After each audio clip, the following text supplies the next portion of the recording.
Patrocinado por Casa Reca, Restaurante Aduana y Jersey MX.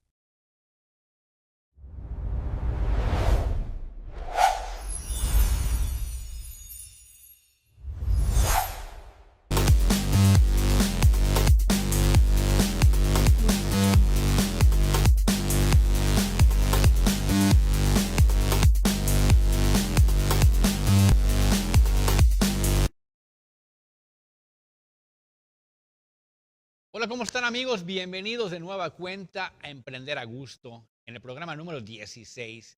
Y el día de hoy nos acompaña Miguel May Basto. Me da un gusto presentarles. Pues muchos lo conocen como el famoso sereno de la calle 59 del Centro Histórico, pero ese sereno trae una historia detrás y trae muchos estudios por delante. Bienvenido, Miguel, a tu programa Emprender a Gusto. Muchas gracias por la invitación. La verdad es que estoy muy agradecido de estar aquí contigo el día de hoy y bueno, pues de compartir un poco de mi visión sobre el emprendimiento. Pues aparte, pues Campeche es un lugar que es rico en cultura, es rico en gastronomía y lo tuyo es el turismo. Vamos a hablar un Así es. poquito de emprendimiento en el turismo y qué puede darnos Campeche o qué le puede dar el turismo a Campeche. Pero antes de meternos en todo este rollo del turismo y el sereno y todo eso, queremos saber, o como en todos los programas, nos gusta saber la historia que hay detrás del personaje. Esa historia nos vas a contar tú. ¿Quién Ok. es Miguel May? ¿De dónde sale?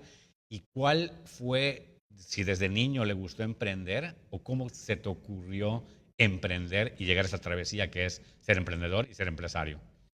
Bueno, creo que la cultura de emprendimiento está muy impregnada en mi familia. Creo que tendría que iniciar con mi abuela. Pues comencemos. Mi abuela inició en el mercado Pedro Sáenz de Baranda. Cuando estaba el mercado, lo que hoy son la ex explanada del PRI, la Plaza Juan Carbo. Bueno, pues ahí en ese mercado inició mi abuela con un estacionamiento de bicicletas. Ok, qué Estamos padre. hablando de 1920, 1925, recién llegada de Mérida. Mi abuela materna es yucateca, mis abuelos paternos son campechanos del poblado de China. Y bueno, ¿qué sucede? Que cuando mandan a construir el nuevo mercado público Pedro Sáenz de Baranda, que es donde está actualmente nuestra central de abastos, bueno, pues mueven el estacionamiento a lo que fue una antigua calle, que hoy es conocida como la de las Guacaleritas, que ya no es calle, que se convirtió en más emprendimiento. Y ahí había una mata de zapote y bajo la mata de zapote pusieron el estacionamiento mi abuela y mi abuelo. Pero el mercado pues estaba recién nuevo, entonces mi abuelo decide quedarse con el emprendimiento de las bicicletas, porque pues eran más los hombres los que iban al mercado de manejar la bicicleta que las mujeres. Mi abuela decide iniciar su propio autoempleo vendiendo revistas usadas. Ok, Entonces colocaban una bolsa de nylon y acomodaban las revistas y las rentaban, intercambiaban o vendían. qué padre. Entonces así Más o menos en qué años se estamos trae hablándote esto. de 1960, 70. O sea, Ok, mi abuela fue comerciante del mercado toda su vida, ya, hasta los 92 años que dejó de ir al mercado. ok. Y bueno, yo vengo de una familia, mi mamá comerciante también en el mercado, mi papá de origen albañil, alarife, y tengo 6 hermanos. Todos ellos pues crecimos en el poblado de China. De hecho, mis estudios de nivel básico fueron en China. Pero sí, desde pequeño yo recuerdo de que todo el mundo estaba conforme con la vida que llevaba y en cómo se desenvolvían. Digo, un pueblito pequeño, este, muy bonito, la verdad es que hoy creo que todo el mundo desea tener un terreno en ese pueblito. Ya está cotizado, Y ya China. está cotizado, ya está casi dentro de la ciudad. Pero bueno, de ahí vino mis aspiraciones a estudiar fuera del pueblito. Y quería estudiar en el Instituto Campechano. Tenía un anhelo por estudiar la secundaria en el Instituto Campechano, así enorme. De ahí vienen mis tíos, mi tía, hermana de mi mamá, su esposo, mi tío Santiago. Bueno, pues ellos como que fueron mis tutores. Desde muy pequeño me adoptan prácticamente, porque pues crecí con ellos en el sentido de que fueron los que se encargaron de cuidar mi estudio. Y mis papás, pues al ser un trabajo pesado el que tenían y que llevaban a cabo, pues les absorbía mucho tiempo. Y aparte Entonces, con 6 hijos también. sí, ¿eh? Así que mi papá pues, se la pasaba trabajando de sol a sol y pues mi mamá pues en el puesto vendiendo. Tengo recuerdos de que yo salía de la guardería del DIF, todavía no entraba ni siquiera al kinder, fíjate. Y de la guardería salía a las 2 de la tarde, mi mamá me pasaba a buscar, a veces no le daba tiempo de irme a buscar y una señora que también del mercado que llevaba a su hija me llevaba al puesto de mi abuelita. Quiero estar en el puesto, comer en el puesto, inclusive hacer mi tarea o dormir debajo de del tablero. Estos en ese entonces eran 4 guacales y una tabla donde se ponía ya la mercancía. Entonces, mi niñez está ligada mucho a eso, a ver a mis papás trabajando hasta tarde, a mi abuelita yendo a la Ciudad de México para comprar juguetes, artículos de Navidad, chácharas como le dicen, ¿no? Y bueno, pues ayudarlos también a vender esas ventas de Día de Reyes, el 14 de febrero, Día de la Madre, Día de Muertos, que del puesto habitual se ponía un puesto o 2 puestos adicionales para poder tener un mayor ingreso. Y bueno, pues crecí viendo ese emprendimiento. Pues no solo que hiciste, comiste, dormiste, viviste en el comercio o dentro del comercio, que eso aparte, pues tú diario escuchabas el regateo, la comercialización, los proveedores. Pero no queda ahí. Mi abuela, independientemente de tener su puesto, que vendía los juguetes, los artículos de Navidad, en la casa, tu casa, en el terreno de China teníamos árboles frutales. Y si hoy, por ejemplo, se cosechaban mangos, en la tarde era bajar mangos y llevarlos a vender también en el puesto. Y se ponían las palanganas para poder vender mangos o las guayabas, 15, 20 pesos el platito de guayabas. Exacto. Y aparte, por las tardes, cuando se acercaba carnaval, mi abuela sacaba la máquina, la desempolvaba, la máquina de pedal. Y digo, ella nunca fue sastre ni costurera. Tenía nociones de cómo se costuraba. Y entonces, ¿qué hacía? Traía máscaras de la Ciudad de México, donde compraban en el Mercado del Carmen, en Tepito, todo esto. Y traía máscaras y bueno, para que tuviera una mejor venta para carnaval, que en ese momento era muy arraigado el lunes de carnaval, lunes de baile, de disfrazados, y quien vaya disfrazado entra gratis al baile. Okay. Entonces mi abuela hacía trajes, costuraba los trajes.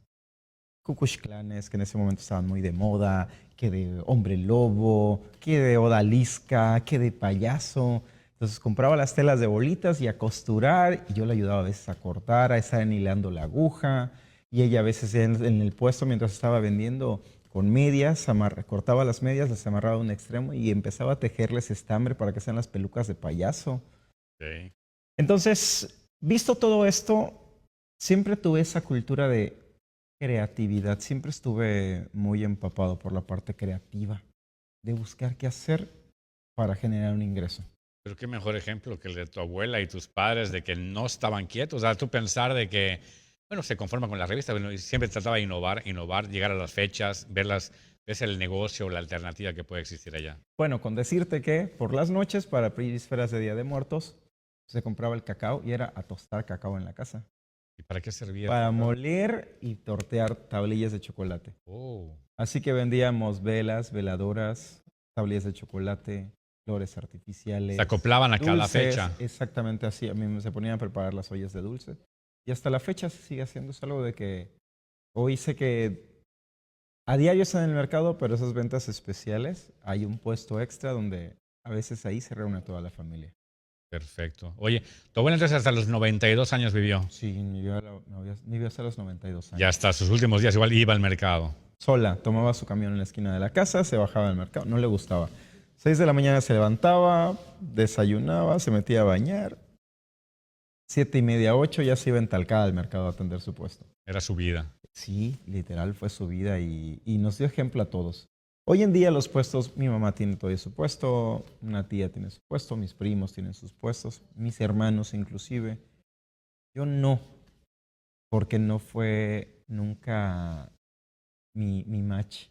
Sí crecí en el mercado y todo, pero siempre tuve aspiraciones de crecer de una manera distinta.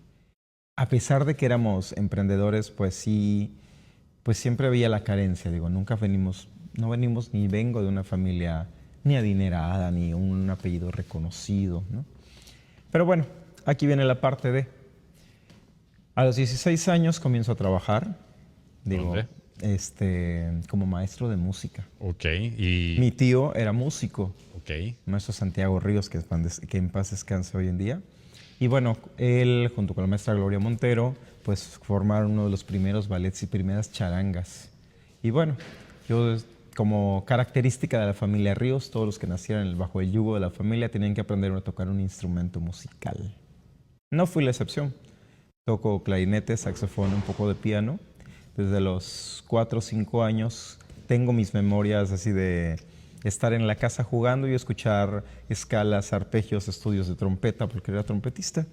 Todos en la familia sabían tocar y llegó mi momento de que tú también tienes que aprender a tocar. Y a los 6 años me empezó a llevar mi tío a la escuela de música, a la escuela de educación artística del Instituto Campechano. Una escuela que ha sido, creo que, parte vital de mi formación. Ahorita brincamos ese tema. Empiezo a estudiar música. A los 8 años yo ya tocaba con la charanga. A los 10 años me empecé a ir de gira artística con el Ballet del Estado. He recorrido casi toda la República Mexicana o algunos países fuera de México gracias a la música. Y la música me permitió tener un ingreso. A los 16 años me contratan como maestro de música.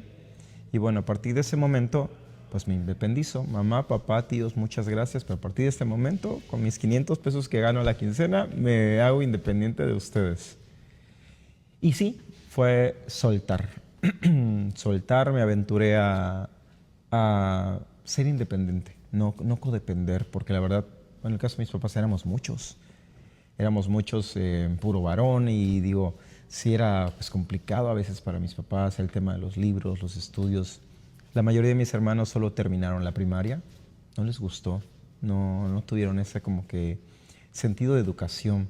Quizás porque desde pequeños se metieron al tema laboral. Vieron el dinero y entonces dijeron, aquí soy. Se acostumbraron a tener el dinero a base del trabajo y no por necesidad del estudio. Vinieron a terminar sus estudios ya grandes, de 40, 50 años. Ok. Bueno, 16 años, me independizo. Literal, me hago ya fuera Músico. Como músico, empecé a ir pues a las tocadas, que si me invitaban a ir a tocar algún hueso, pues ahí me iba a ir a tocar algún hueso por un ingreso extra. Y obviamente cuidando mi ingreso para pagarme la escuela, la preparatoria. Llega el momento de estudiar una carrera. Yo quería estudiar medicina. Me aferré mucho a estudiar medicina. ¿Por qué? ¿Algún pariente, vocación? Sí, mi tía justamente era enfermera. Ok. Entonces quería yo ayudarla a ser como ella. Esa era como que mi imagen a seguir de cultura, de mujer preparada. Digo, esa imagen, junto con mi tío era una persona igual, sí, súper reconocido, maestro en muchas escuelas de música. Digo, su familia, Los Ríos, uno de los creadores de toda la música folclórica del estado. Y bueno, eran imágenes a seguir muy fuerte y muy distintas a mi núcleo familiar cercano, ¿no? Crecí con ellos, aprendí mucho con mis tíos. Y bueno, llegué al punto de medicina. Y me quedo en medicina. Y entonces la primera semana que empiezo a ir a clases, no, hombre, me dieron una serie de libros, como 5 o 6 libros que tenía que comprar, que valían como 20,000 pesos todos. Ok. ¿Qué año estamos hablando? Estamos hablando del año 2003. 2002. Ok. Ok. Y entonces llegó el dilema de ¿cómo voy a comprar mis libros? Si mi ingreso era de 700 pesos. Pedirle a mis papás o a mis tíos no era una opción porque conocía yo la estabilidad económica que tenían, ¿no? O la economía en la que estaban llevando. Y fue buscar opciones y mi única opción era elegir entre seguir trabajando o estudiar medicina. Porque nunca dimensioné que la medicina era una carrera muy demandante. Sobre todo los primeros años también. Sí, exactamente. Entonces sí fue hacer mi balanza, mi examen a conciencia y esa primera semana de curso propedéutico me di de baja. Ok. Ya. El médico se acabó. El sueño de ser médico se acabó. El sueño se acabó por decisión propia. Llegar a la casa con mis tíos, ya para este momento todos los días almorzaba y comía con mis tíos. Digo, salía de la escuela, me iba a la escuela de artística a tomar mis clases, a seguir estudiando, a trabajar, a dar mis clases. Y bueno, al término del día, 3, 4 de la tarde, me iba con mi tío para su casa para pues comer con ellos y convivir con ellos toda la tarde. Y ahí estaba yo. Y esa esa tarde de decirle a mis tíos, oigan, me di de baja de la escuela. Qué miedo, ¿no? Sí, fue miedo y en la casa ya pues solamente quedábamos mis tíos, mi abuela y yo. Mis primos ya estaban grandes, ya habían casados, ya con familias, ¿no? Y fue no, pues ¿saben qué? Es que me di de baja de la escuela. Y mi tío se pegó un enojón así, no, ¿por qué te dices de baja? Si era lo que querías, si lo habías intentado tanto, estabas tan emocionado. ¿Por qué? ¿Qué pasó? Dije, no, pues es que no me gustó. ¿Cómo que no te gustó? Si es lo que querías, nos hablabas mucho de eso. Pero no podía yo decirles. Que por el tema económico. Me salí por el tema económico. Okay. Era un punto creo que medular que no me podía yo atrever a confesarles. Y decidí guardármelo y montarme sobre esa idea. No me gustó. Ok. No, pues ¿Diste la vuelta a la página? No, ¿Y si espérate. Fue el enojón de mi tío, porque mi tío era el que prácticamente me acompañaba y me asesoraba en todo lo del tema educativo. Era el que estaba más empapado y familiarizado con el tema académico. Pues todas las tardes estaba contigo, aparte. Exacto. Y pues sí, fue prácticamente como un segundo padre. Y bueno, fue ok, pero aquí en la casa todos estudian. Ve todos tus primos, todos son maestros, todos ya tienen una plaza, están ganando bien. Aquí no puede ser que te quedes sin estudiar. Dije, no, pues no me voy a quedar sin estudiar. Ya sé que voy a estudiar. Ya sabías. Ya sabía, ya había hecho mi examen a conciencia. Puse en mi balanza, fíjate algo curioso. Desde muy pequeño, desde que nací, toda la semana estaba con mis papás y sábado y domingo era estar con mis tíos. Si desde viernes en la tarde yo me iba con mi mochila, ya con mi ropa para pasar sábado y domingo con mis tíos, y con mis tíos en la casa ya tenía yo ropa. Entonces nada más era la idea de irme con mis tíos los fines de semana. Y todos los domingos salía en el periódico esta sección del Dominical que traía caricaturas y un fragmento histórico de Campeche. Yo desde muy niño, digo, en ese entonces tenía la creencia de no prendas la tele porque va a consumir mucha luz. Entonces era vela un ratito, 1 hora nada más y ya, porque se pone muy caliente, se puede quemar o va a venir muy alta la luz. Ese tema tabú de ese momento, ¿no? De algo con la tecnología. Y busca qué hacer, ponte a hacer algo, le ayuda a tu tía a limpiar o ve qué hacer o algo, pero no te quedes sin hacer nada. Y me ponía yo a leer esas tiras cómicas y esa sección histórica de Campeche. Y le agarré un gusto desde niño.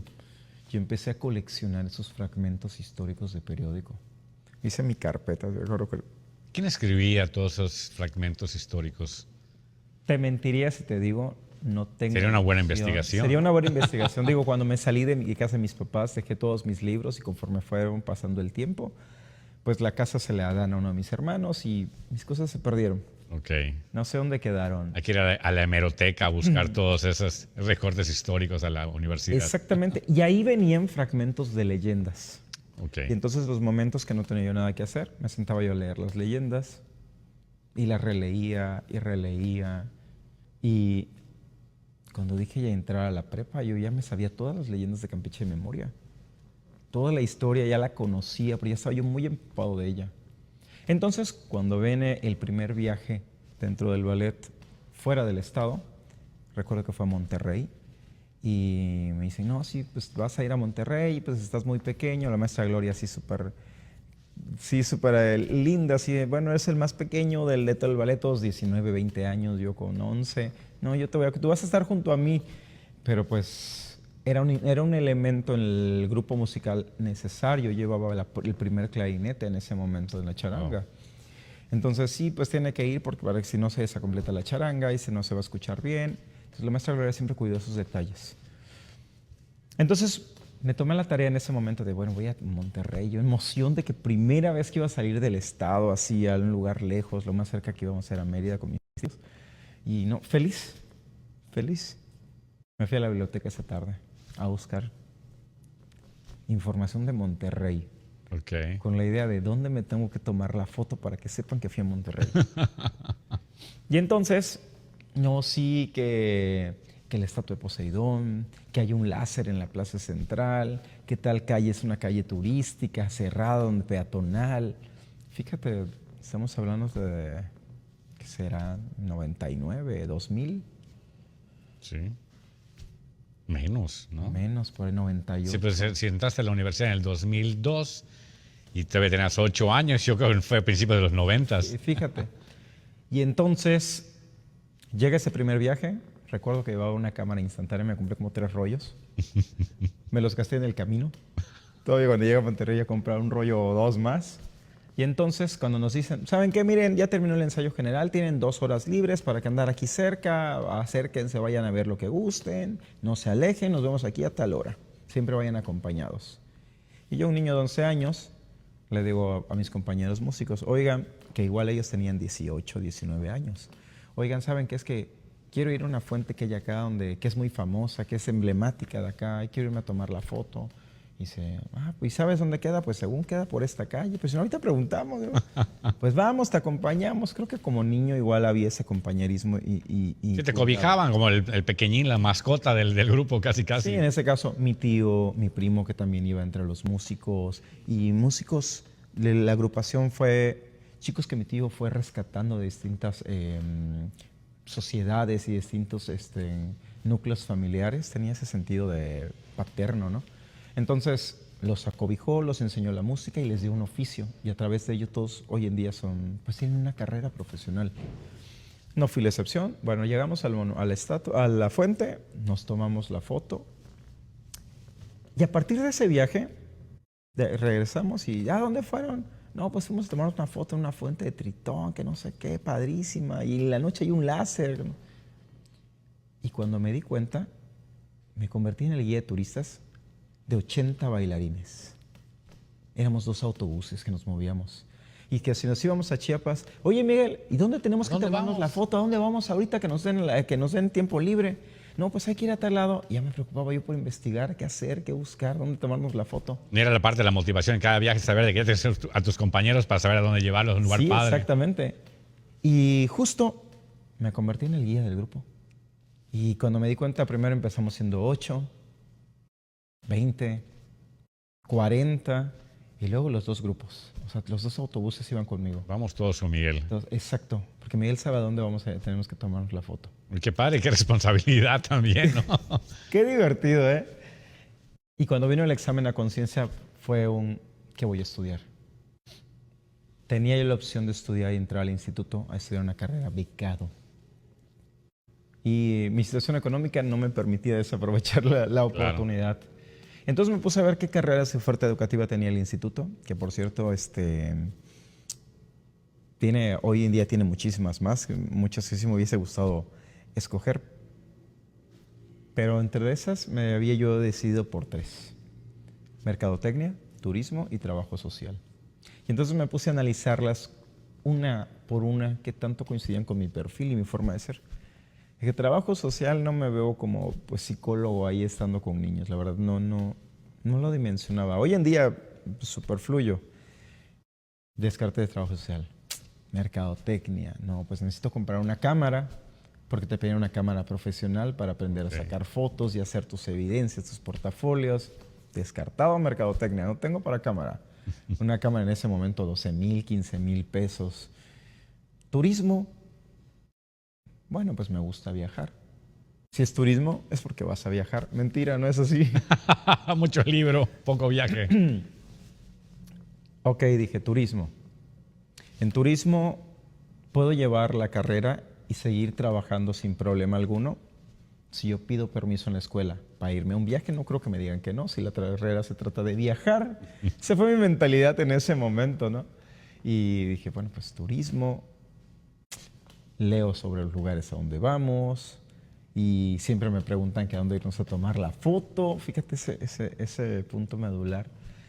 Y dije, pues turismo. Decidido. Tenía yo que tener una respuesta para cuando yo le dijera a mi tío, me salí de medicina. Ya. Y esa tarde me salí de medicina. No, pues que no podemos. Aquí nadie se queda sin estudiar. Aquí o trabajas o te vas. Digo, con otras palabras más fuertes me lo dijeron. Y no, tío, pues es que ya sé que voy a estudiar. ¿Qué vas a estudiar? Turismo. Y fue un rotundo no. Así fue. No, turismo no. Creo que ese ¿Por día qué? le hicimos ¿Te dio acercamiento. motivo tu tío? Sí, me dijo, turismo, te vas a morir de hambre. No hay turismo en Campeche. ¿Recuerdas a tu prima fulanita? Le digo, sí, sí recuerdo a mi prima. Es una prima poco lejana. ¿Y dónde está ahorita? No, pues sé que ella está vendiendo carros de medio uso en Mérida. Ella estudió turismo. Puta, así de fuerte, de que dices, no manches, esta decisión que estoy tomando es buena o mala.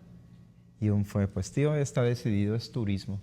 No, pues turismo, no. Te aferraste. Y no, y turismo, y fue a discutir con él en la mesa, se paró y se fue y me dejaron hablando solo en la mesa. Y no había paso para atrás. Tenía que ser turismo. Vamos a hacer una pequeña pausa, pero antes de la pausa, qué padre que la maestra Gloria Montero haya confiado en un niño de 8 años para ser parte fundamental de la charanga del Instituto Campechano, ¿no? Sí, la verdad es que la maestra Gloria le abrió la puerta siempre a todos. Tenía un carácter fuerte. De ella le aprendimos mucho la disciplina. La disciplina, la constancia. De hecho, cuando yo emprendí el recorrido de leyendas y salió la inauguración en los periódicos el siguiente día, me manda a llamar y me dice, o sea, me dio un consejo que hasta el día de hoy aplico. Me dijo, cuida los detalles. El diablo está en los detalles. Saludos al cielo a la maestra Gloria Montero. Así es. Vamos a una pausa de Emprender a Gusto y continuamos con más de su programa.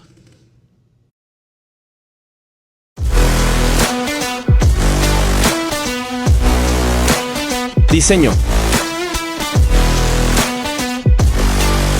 Potencia. Lujo.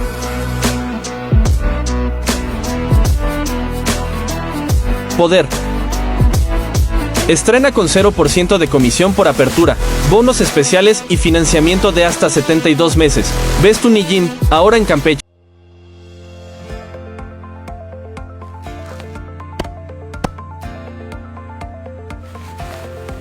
Nos tomamos en serio la limpieza en nuestro juego. El turno al bat es para Dental Novelo. No nos permitimos fallar. Dental Novelo, ilumínalos con tu sonrisa.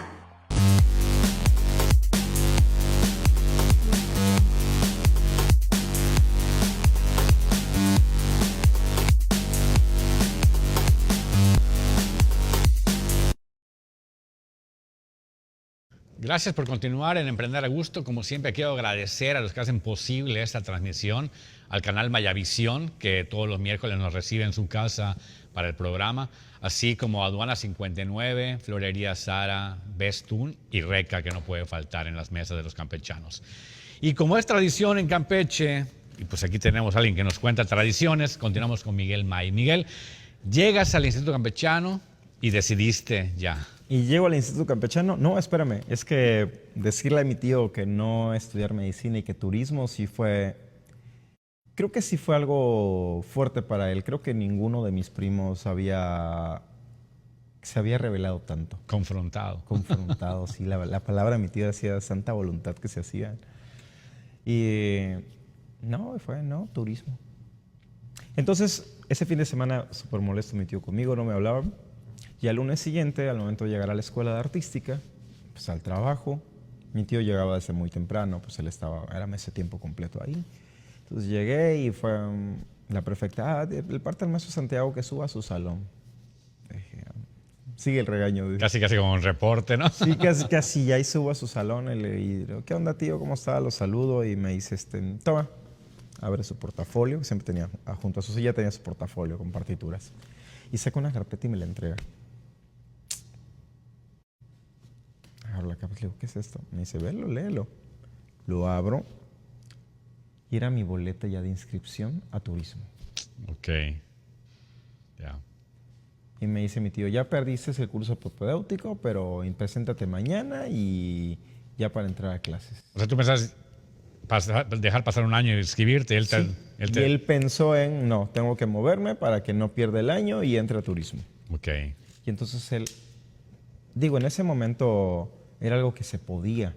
Entonces me ayuda a entrar al instituto, a la carrera de turismo. Y ya yo tramité la beca. Y sí, estudio toda la carrera becado. Pero hoy sí que cuando me dieron el papel, nada más fue una consigna que me pusieron. Y fue textual. Ya estás inscrito a turismo, solo te voy a pedir un favor. Hazme sentir orgulloso y que yo sienta que no me equivoqué contigo. Qué palabras tan fuertes y motivadoras al mismo tiempo, ¿no? No, hombre, qué carga emocional y responsabilidad me dieron, ¿eh? Oye, sé que estabas con tus tíos, pero tus papás, ¿qué decían? Tu abuelita, que es la empresaria, ¿qué opinaban la gente de China que estaba atrás de ti? Había un acuerdo familiar. Hasta la fecha todavía existe el acuerdo. Bueno, ya no tanto, ¿no? Pero había un acuerdo familiar que tomaron mis papás, mis tíos y hasta mi abuela cuando yo nací. Como por el trabajo de mis papás, pues a veces mi mamá inclusive lavaba ropa o trabajaba entre el lugar por las tardes y no pues tenía tanto tiempo para atender pues a un niño pequeño. Cuando tenía mis hermanos que se llevan de 1 año. ¿Tú eres el más chico? Yo soy el más chico. Okay. Entonces ellos se llevan eran 7, 8, 9, 10, 11. Ya seguidillas. Seguiditos. Entonces mis tíos con mis papás toman un acuerdo. Que en un inicio era que yo me quedara con mis tíos. Cuando no es como reconfiguran su acuerdo. Y fue un acuerdo de, ok, es hijo de ustedes, pero nosotros somos los tutores. Crecemos entre ambos, pero nosotros tomamos la decisión y decisión educativa que tomemos, ustedes no se meten y la respetan. Está bien. Mis papás accedieron igual, estuvieron de acuerdo. Entonces, todas las decisiones escolares consultadas con mis tíos. Si mi tío decía, se hace esto se hacía. Y nadie se metía, nadie. Ya.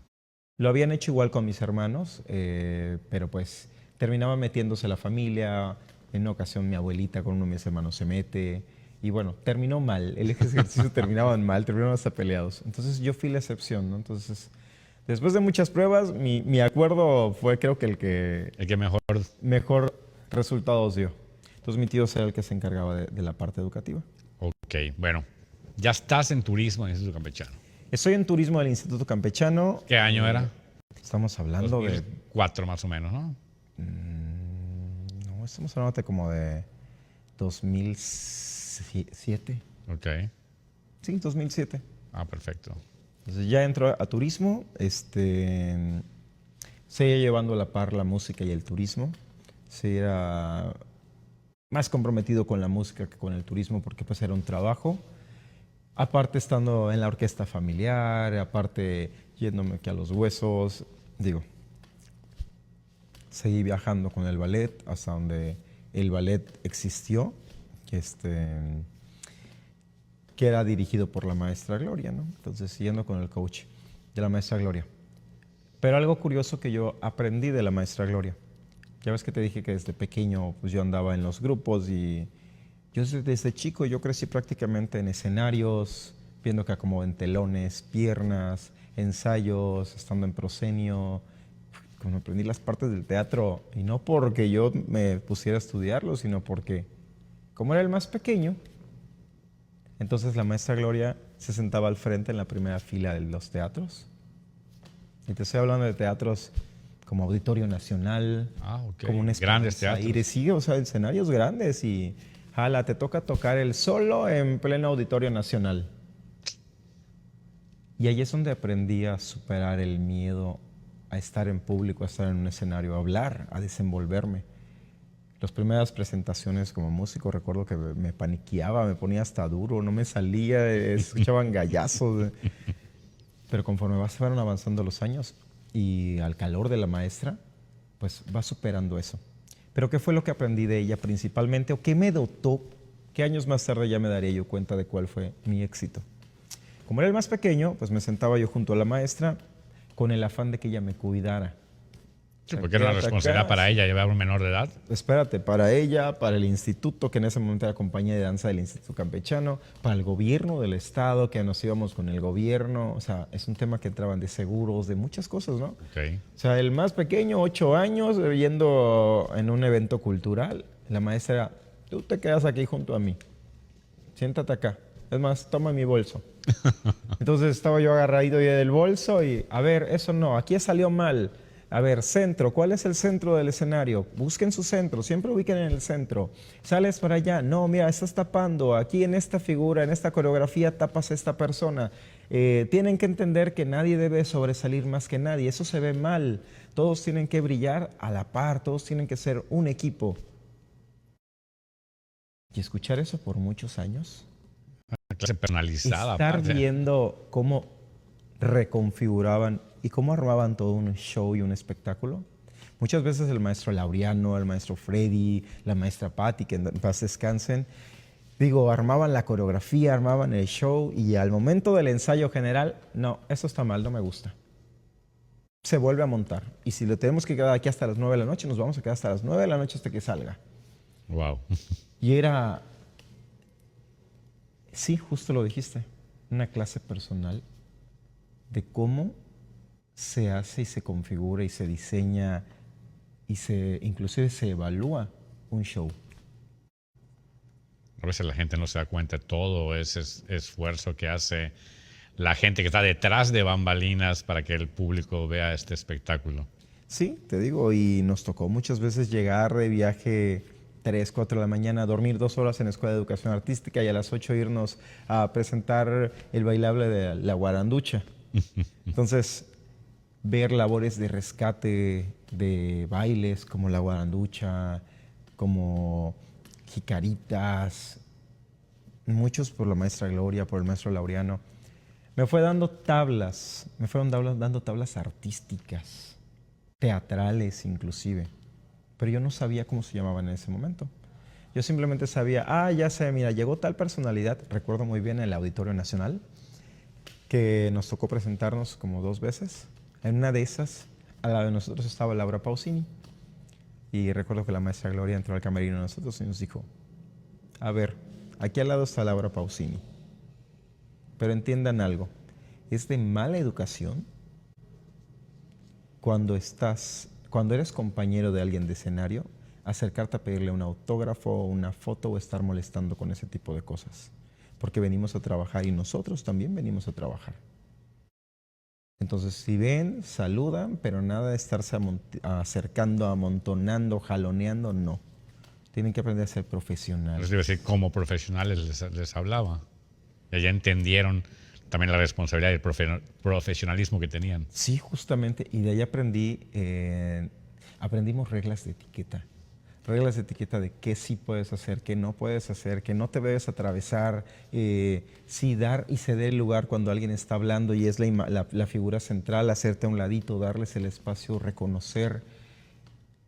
Eso por eso te decía, la maestra Gloria nos formó, nos dio tablas. Y sí, en su momento, cuando ella fue alumna, digo, la educación todavía era mucho más fuerte, donde sí... Ahí sí ella aplicaba la de la letra con sangre entra, ¿no? Entonces ella no fue al punto así, pero su carácter fuerte nos dio tablas que hoy en día, te juro que yo, mira, agradezco de antemano. Porque ahora sí, cuando entré a la carrera, en el segundo año, entrando al tercer semestre de la carrera, pues llevamos una materia, creación de productos turísticos. Okay. Y nos dice la maestra, hay que hacer un producto turístico y hacer una prueba piloto. ¿Y qué presentaste tú? El proyecto original fue un teatro café de mitos y leyendas. Ya en este momento ya tenías ya...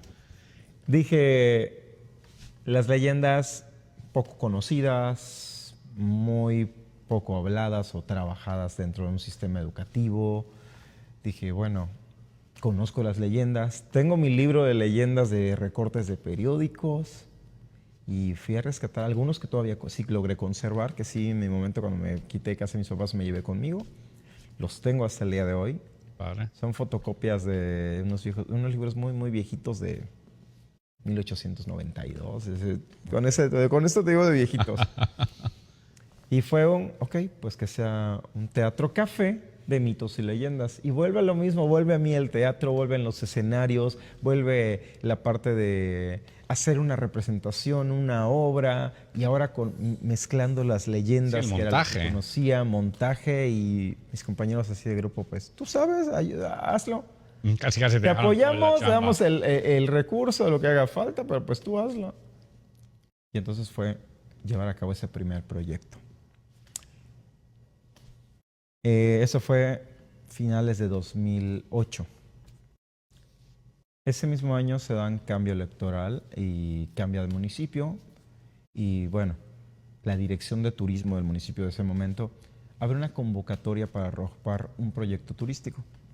Okay. Y yo a mis amigos, oigan, vamos a meter el proyecto de leyendas. Mis amigos, no, pues ¿sabes qué? No nos interesa. Si lo quieres hacer, adelante, te autorizamos, te damos todo, te firmamos, pero no es algo que nos llame la atención.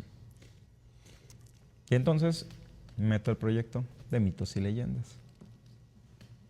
En un inicio sí lo metí como teatro café. Pero pues no. Me hablan del municipio y me dicen, ¿sabes qué? Nos interesa el proyecto. Y dije, ok, pues va. Pero, hay un pero. ¿Cuál es el pero? Que no nos interesa la parte del teatro café. Somos un municipio, no podemos tener esa parte, no podemos generar eso, es anticonstitucional. Bueno, podemos generar ingresos, etcétera, etcétera. Pero, por ejemplo, la parte del recorrido de leyendas, pues sí nos interesa. Y dije, ok, pues va. ¿Y cómo vamos a quedar? Digo, entre la inocencia, la inmadurez, el falta de un coacheo, de que te digan cómo se tienen que hacer las cosas cuando es un proyecto de esa magnitud. Claro, y sin la malicia también. Agarré y dije, ok, va. No malicia, astucia. Yo diría colmillo. Eso también. No, pues no lo tenía. Ok. Estamos hablando de tener 19 años.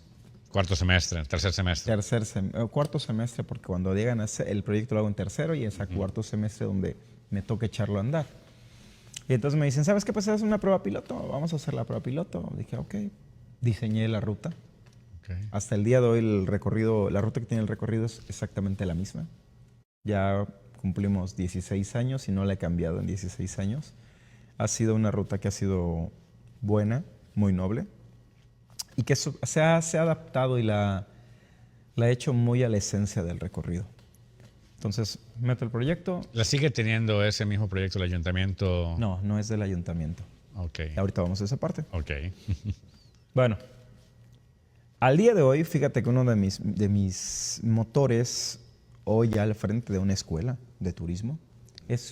El señor es director de la Escuela de Turismo del Instituto Campechano. Ya nos brincamos muchas partes, pero bueno. Justamente esa es una de mis misiones de vida. Ser ese apoyo para los chicos que vienen detrás, que yo nunca tuve. Que alguien me dijera, espera, detente, esto no se hace así. El coacheo. Exactamente, es que te llevaran de la mano y te dijeran qué hacer y cómo hacerlo. Porque ¿qué resulta? Que me ofrecieron darme una plaza. No, mira, tú da el recorrido. A la par que empecé a estudiar turismo, se me mete la loca idea de ser guía de turistas. Okay. Porque ya había dicho, pues si yo era el guía del grupo, del ballet, yo puedo. Pues vamos ahora a profesionalizarlo. Entonces, desde primer semestre a la par empecé a estudiar el diplomado para ser guía de turistas federal. Okay. Cuando termino el primer año, yo ya era guía de turistas certificado. Hoy en día ya tengo mi credencial permanente. La tienes que renovar cada 4 años, durante 4 años. Para el federal, ¿no? Para la federal. La renuevas cada 4 años, la licencia, durante 4 veces. Ok. A la 5ª vez ya te dan la credencial permanente. Estamos hablando de 20 años de ser guía de turistas. ¿Tú ya tienes la tuya? Ya tengo la mía permanente, desde hace como 2 o 3. Bueno, ahorita continuamos con la leyenda del Sereno, porque ahorita nos va a continuar lo que es en la actualidad el actual director de la Escuela de Turismo del Instituto Campechano. Vamos a un pequeño corte y regresamos a Emprender a Gusto.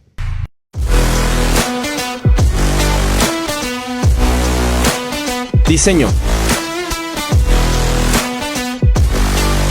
Potencia. Lujo.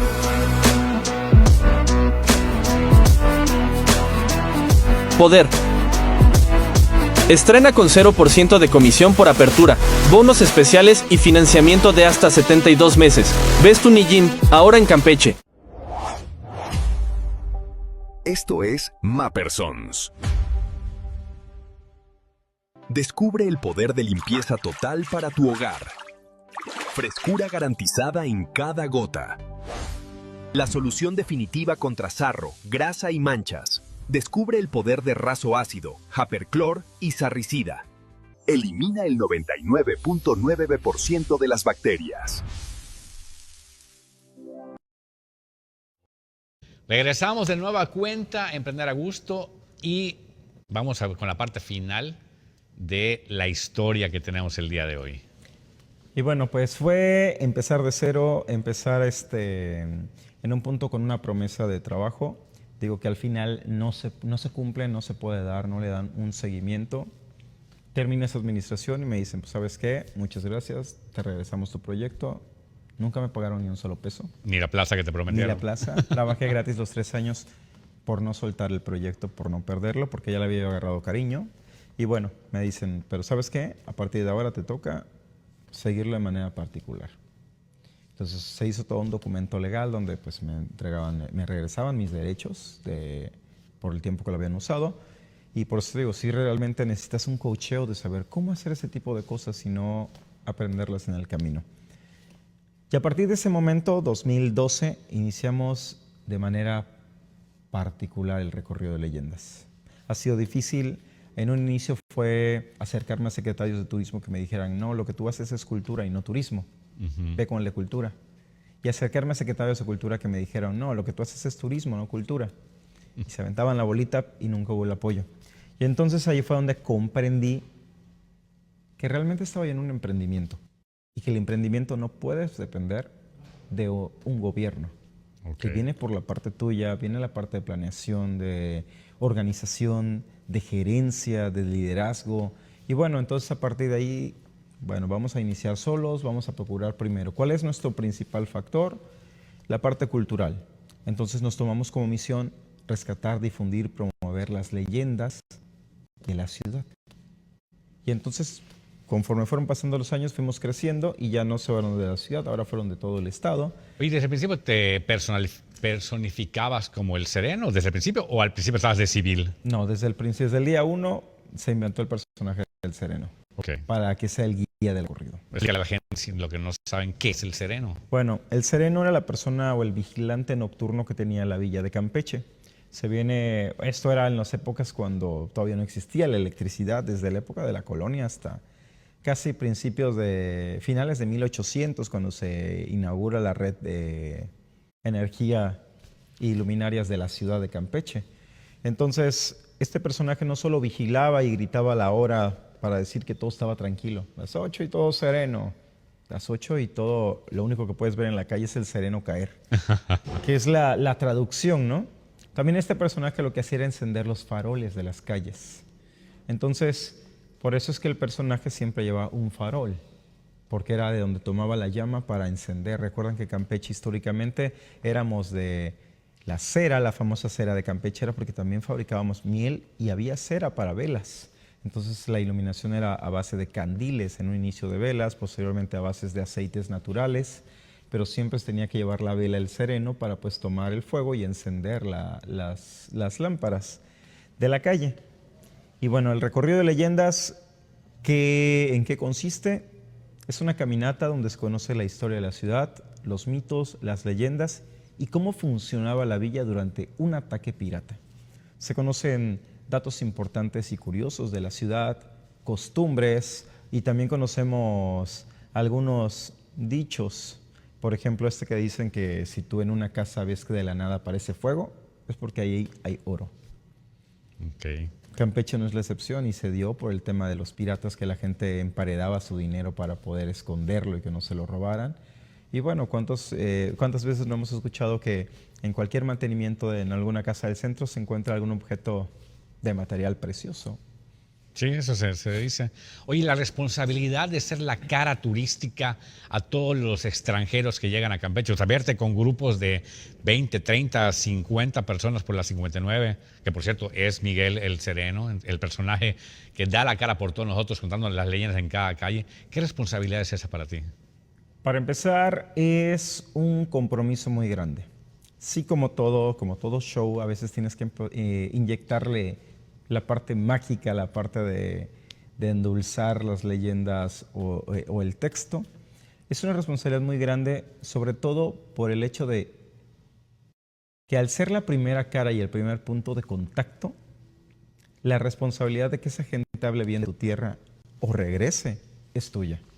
Claro. El impacto que tú generas en la gente y el enganche que le generes va a ser el éxito de si él va a llegar a su casa a contarlo. Todos lo hacemos cuando vamos a algún viaje. Regresamos a casa a contar cómo nos fue, cómo lo vivimos. Cómo lo presumimos también. Exactamente. En turismo aquí se llama la regla del 3x3.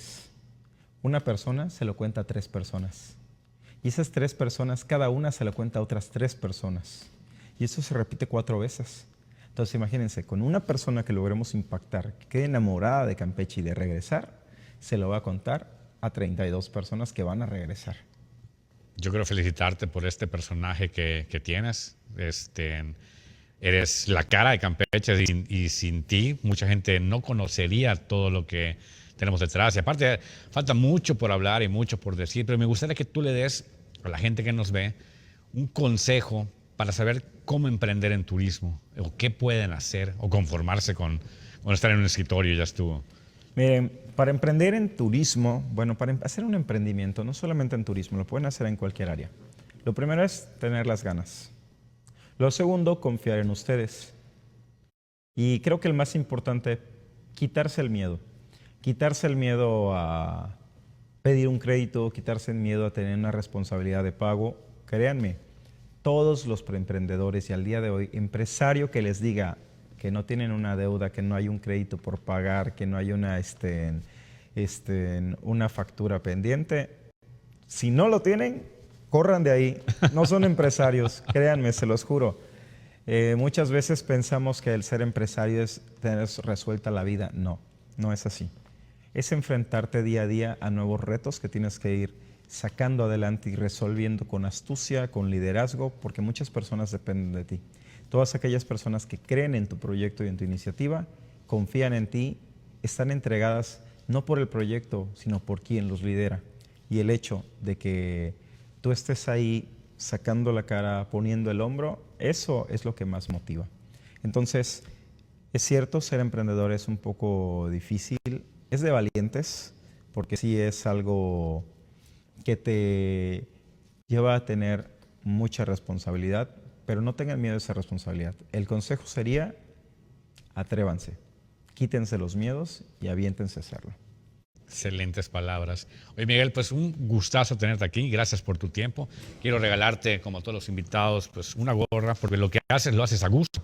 Sé que no la va a tener puesta el Sereno, pero pues tú ya sabes que todo lo que haces lo haces a gusto y es un reconocimiento a la gente que se atreve a emprender en Campeche. Muchísimas gracias. Y yo quiero agradecer a todos ustedes también por tomarse un tiempo y ver este programa. Compártanlo a sus amigos, denle like a este video que no les cuesta nada y si puede suscribirse al canal de YouTube y al de Mayavisión también. Los espero todos los miércoles en punto a las 8 de la noche por el canal 071 de Mayavisión, de Easy, y por nuestras redes sociales en YouTube, Dr. Novelo. Y nos despedimos en Emprender al Gusto. Muchísimas gracias y que pase un excelente día.